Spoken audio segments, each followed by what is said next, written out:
Olá, pessoal! Sejam muito bem-vindos a essa quarta aula do módulo 2, continuando aqui se adequando ao método. E para iniciarmos essa aula, temos uma perguntinha aqui a ser feita. Que tipo de aprendiz você é? Será que você sabe que tipo de aprendiz você é? Como você aprende? Quando você começa a não ter tanto objetivo alcançado no seu estudo, será que você consegue perceber quando seu estudo não está rendendo? Bem, talvez você não saiba disso, mas existem vários tipos de aprendizes e a gente se adequa em um deles ou em mais de um deles. Só que a gente tem que saber qual tipo de aprendiz é o mais eficaz para a gente poder aplicar isso e tirar maior proveito do nosso aprendizado, seja de um idioma estrangeiro, seja de qualquer coisa. Mas aqui, se tratando do idioma estrangeiro, fica mais fácil da gente identificar que tipo de aprendiz que a gente é. Tudo bem? Então vamos começar aqui. É importante saber que para você aprender de maneira constante e gradual, você precisa se conhecer. Será que você sabe quando aprende algo? Bem, parece uma pergunta besta, né? Uma pergunta idiota. Só que tem muitas pessoas que não conseguem entender isso. As pessoas não sabem quando aprendem alguma coisa. Elas simplesmente aprendem e depois não sabem explicar como aprenderam. Ou então, elas aprendem e botam o mérito, né, o crédito daquele aprendizado em algum curso, em algum professor, sendo que tudo partiu delas. Elas usaram, mesmo que inconscientemente, aquele esforço, aprenderam aquela habilidade e depois elas colocaram esse crédito a um professor, um curso, e bem assim que vai acontecendo as coisas para a maioria das pessoas. Só que também existem aquelas pessoas que se conhecem muito bem. Bem, faz todo sentido. Muita gente engana a si mesmo com uma falsa sensação de aprender. Além dessas pessoas que não sabem como aprender, existem as pessoas que, além de não saberem como aprender, elas ainda têm essa sensação falsa de estar aprendendo. A gente vê muito isso nas aulas presenciais, quando a gente está participando de algum curso presencial, que o professor pergunta, alguém tem alguma dúvida, e a pessoa está claro ali, todo mundo, ninguém tem dúvida, e aplaude o professor. Depois que a aula acaba, você vai perguntar alguma coisa, a pessoa não lembra mais de nada que foi dito ali naquela aula. Essas pessoas têm aquela falsa sensação de aprender. E a gente pode explicar isso. Isso não acontece só com quem não sabe como aprender. Isso acontece porque quando a gente está em uma aula presencial, na verdade a gente está no universo do professor, a gente não está no nosso universo. Por isso que é muito difícil, e os métodos que são utilizados dessa maneira, com o professor ali no quadro, falando, repita aqui depois de mim, aqui é desse jeito, aqui é daquele jeito. Essa falsa sensação acontece com todo mundo. Justamente porque a gente está ali no universo do professor.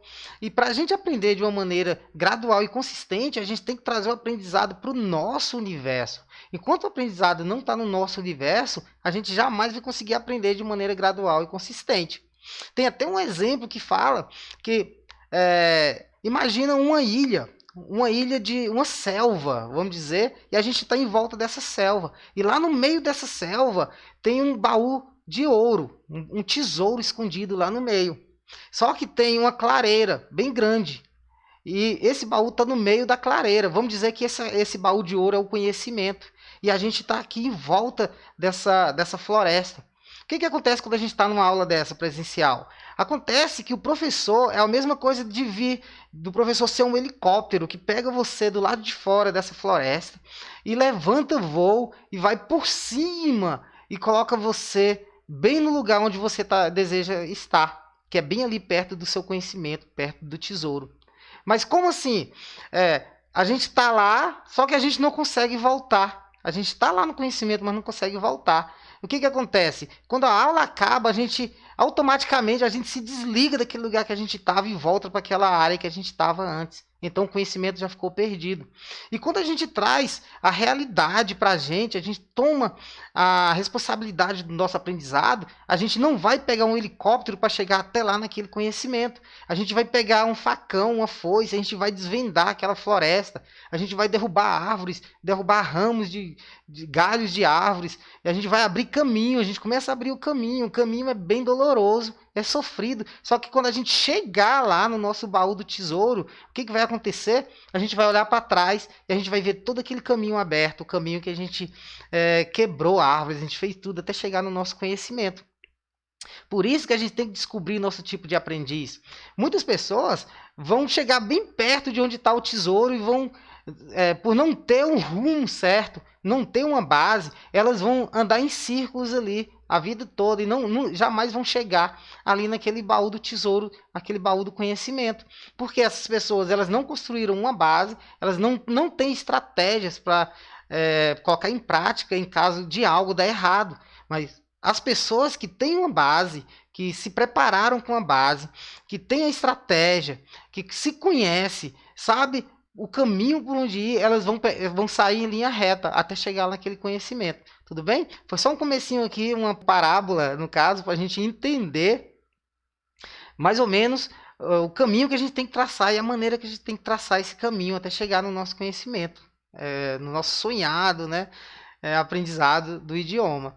Tá bom, pessoal? Então, tem um e-book, né, que está disponibilizado para vocês, que ele fala um pouco sobre isso. Ele fala do período de platô. O que é esse período de platô? O platô é um período em que a gente está até indo bem com o nosso aprendizado. Só que todo método ele precisa de ajustes. A gente tem que ir ajustando, a gente tem que colocar isso na cabeça desde o primeiro dia. E o que acontece? Até quando aquele método está funcionando, a gente está aprendendo de uma maneira super rápida. Só que chega um momento que a gente tem que mudar a estratégia, porque a gente já chegou no ápice daquele tipo de aprendizado. Então a gente tem que mudar a estratégia. Muitas pessoas não conseguem mudar essa estratégia, ainda mais porque elas não sabem que precisam passar por esse processo. Aí ela chega nesse período de platô, que é um período que a gente acha que não está aprendendo nada, mas na verdade a gente está aprendendo muito lentamente. Então, a pessoa que já tem em mente que quando chegar nesse período que ela não está vendo avanço, ela não está vendo evolução ali no seu aprendizado, ela já sabe que tem que mudar de estratégia, entendeu? Isso acontece quando a pessoa já se conhece. A pessoa se conhece, ela jamais vai passar muito tempo nesse período de platô. Quando ela chegar lá, que ela notar que não está tendo evolução no seu aprendizado, ela já vai ter estratégias prontas para poder diversificar ali aquele tipo de aprendizado e alcançar seus objetivos. Então, vocês vão ler lá no e-book, fala sobre esse platô, não de maneira didática, bem científica, mas fala assim de uma maneira para a gente abrir os olhos mesmo, de uma maneira uma maneira simples, né? Que qualquer pessoa é capaz de compreender. Vamos descendo mais aqui.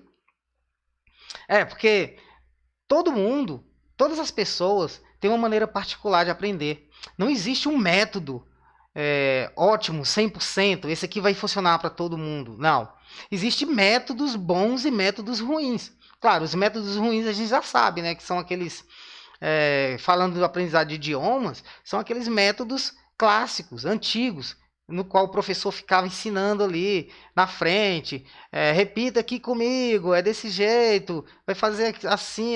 As pessoas que seguem esses métodos, muitas delas se descobrem ali. Esse método realmente funciona para essa pessoa vai aprender muito rapidamente ali. Imagina um professor ali que está ensinando, o professor gosta da mesma coisa que aquele aluno gosta, e ele está falando sobre aquele assunto, esse aluno vai se desenrolar muito rapidamente. Só que aquele outro aluno ali que está do lado, que se interessa por coisas totalmente opostas da que aquele professor gosta, aquele aluno não vai aprender nada. Então, quer dizer que esse método que o professor está usando vai funcionar para aquele aluno em particular, mas não para aquele outro que não gosta daquelas mesmas coisas. Então, o que eu posso falar sobre métodos? Métodos bons, eles precisam ter algumas particularidades. Primeiro, eles precisam construir uma base antes do começo de sua aplicação. Ele tem que construir uma base sólida e que traga muita emoção ali para o aprendiz, que o aprendiz consiga se ver lá no futuro usando aquele método. Então, a primeira coisa, a base. Segunda coisa, ele tem que ser ajustável. Método ajustável é aquele método que leva em conta as diferentes capacidades de aprendizados. dos alunos. Ele tem que ter em mente que ninguém aprende, ninguém é robô, ninguém aprende usando um único. Ninguém é igual a outra pessoa. As pessoas são diferentes, as pessoas não são robôs. Cada um vai ter suas habilidades, vai ter suas maneiras de aprender diferentes. E depois disso, os métodos de aprendizado de idiomas têm que explorar todas as habilidades necessárias para que a gente se desenvolva no idioma. Que é a habilidade de ouvir, entender, falar, escrever e de ler. Um método que não desenvolve todas essas habilidades em conjunto, que a gente vai ter que fazer isso separadamente, não é um método bom. Porque muitas habilidades, elas precisam se complementar para poder que outras sejam desenvolvidas. Então, se primeiro a pessoa fala, você vai fazer só isso, depois isso, depois isso e depois isso, com períodos muito grandes de tempo, aí isso pode acabar atrapalhando. Só que a gente pode também separar as habilidades. A gente separa em blocos pequenos. Ou até mesmo em semanas, a gente pode separar essas habilidades em semanas. Porque, como eu sempre falo, os seres humanos, eles não são robôs. Então, muitos vão precisar aprender o listening primeiro. Você vai precisar ouvir muito listening primeiro, antes de começar a colocar em prática a habilidade da fala, por exemplo. Ainda mais para não trazer um sotaque ruim. Tem muitas pessoas que aprendem e mesmo depois se tornam fluentes, tem um sotaque na língua muito puxado, porque elas não ouviram o suficiente para poder entrar na entonação da língua, na frequência da língua. E tudo isso tem que ser pensado. E o aprendiz que se conhece, ele vai pensar nisso também. Ele vai, ó, é bom eu estar fazendo essa habilidade juntamente com essa outra. Ou então é melhor eu fazer isso aqui primeiro, eu não estou muito bom nisso aqui. Aí o aluno vai se conhecendo, ele vai transformando o aprendizado, trazendo para si o aprendizado. E é isso que o aprendiz autodidata ele tem que ter em mente. Abordagens, mudanças de abordagens, adequações de métodos e coisas desse tipo. Então vamos ver aqui os tipos de aprendizes. Bem, existem vários tipos de aprendizes, muitos tipos de aprendizes. Eu numerei aqui apenas 5 desses aprendizes. E vamos aqui falar um pouquinho de cada um deles. Existem aprendizes auditivos. Esses auditivos eles aprendem mais ouvindo.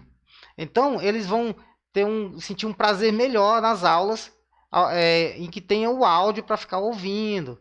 Eles vão aprender muito mais rápido também os tons da língua, a frequência da língua e coisa desse tipo. E existem os aprendizes visuais, esses que precisam estar aqui assistindo um filme, sempre aprendendo com vídeos. Para esses aprendizes, é legal porque a maioria dos vídeos para o aprendizado de idiomas, eles também disponibilizam ali a legenda e tem o áudio. Então o vídeo é um material mais completo, que além da gente estar vendo ali a cena, a gente está pegando a legenda, a gente está ouvindo o áudio.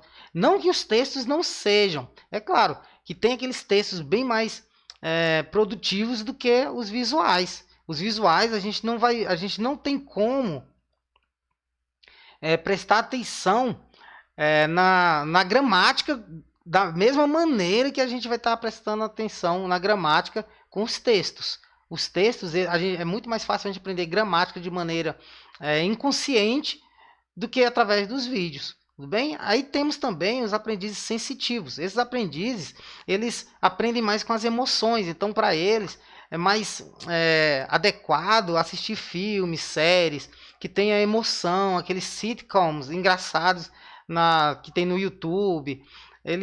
É claro, eles disponibilizam também da legenda, da transcrição. A gente pega a transcrição ali no YouTube daquela maneira que eu ensinei, né, nas aulas passadas, que aparece do ladinho lá, a gente copia, cola no Google Translate. Então, esses sitcoms, que tem no YouTube, então, ainda mais filmes, tem também no próprio link.com, naquele site, também existe também, tem os videozinhos, tem aulas visuais também. Então, é muito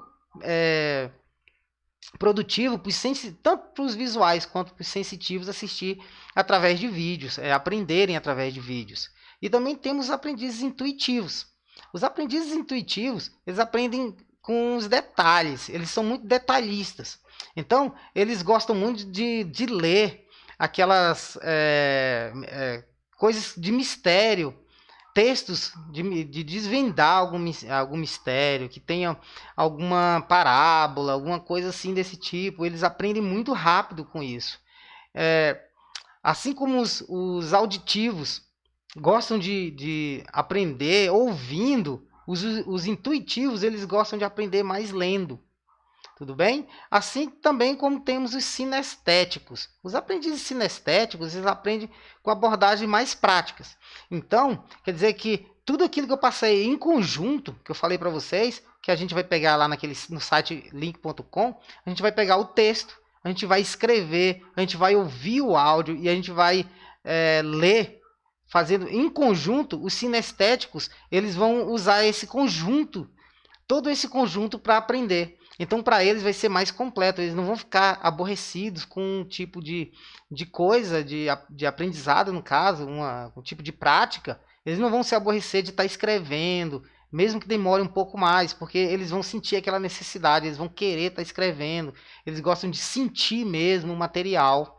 Então, vai ser muito legal também para esse início mesmo, que precisa de usar todas as habilidades ao mesmo tempo, para esses aprendizes sinestéticos. Tudo bem? Por mais que você se identifique com alguns desses tipos de aprendizes, não se apegue a isso. Muita gente já pensa, nossa, eu sou um aprendiz sensitivo, então eu vou aprender assim. Não, você não vai aprender somente com a sua habilidade, com o seu tipo de aprendiz que você tem mais habilidade. Você vai aprender com todos, você vai ter que arrumar uma maneira de se desenvolver em todos eles. A gente falou da neuroplasticidade em uma das aulas, que é aquela habilidade que o nosso cérebro tem de fazer a gente aprender de maneira que a gente não conseguia aprender antes. Então, fazer alguma coisa que a gente nem sonhava em fazer antes. Então, seguindo esse processo de neuroplasticidade, a gente, quando está aprendendo um idioma, a gente tem que aprender a se desenvolver em todos esses tipos de aprendizes. Tudo bem? Porque o aprendizado de idioma é muito complexo. Habilidades que precisam ser desenvolvidas praticamente usando todos esses tipos de aprendizes, que as habilidades para o aprendizado de idiomas. Veja bem, para falar bem, você precisa ser um bom ouvinte. Né?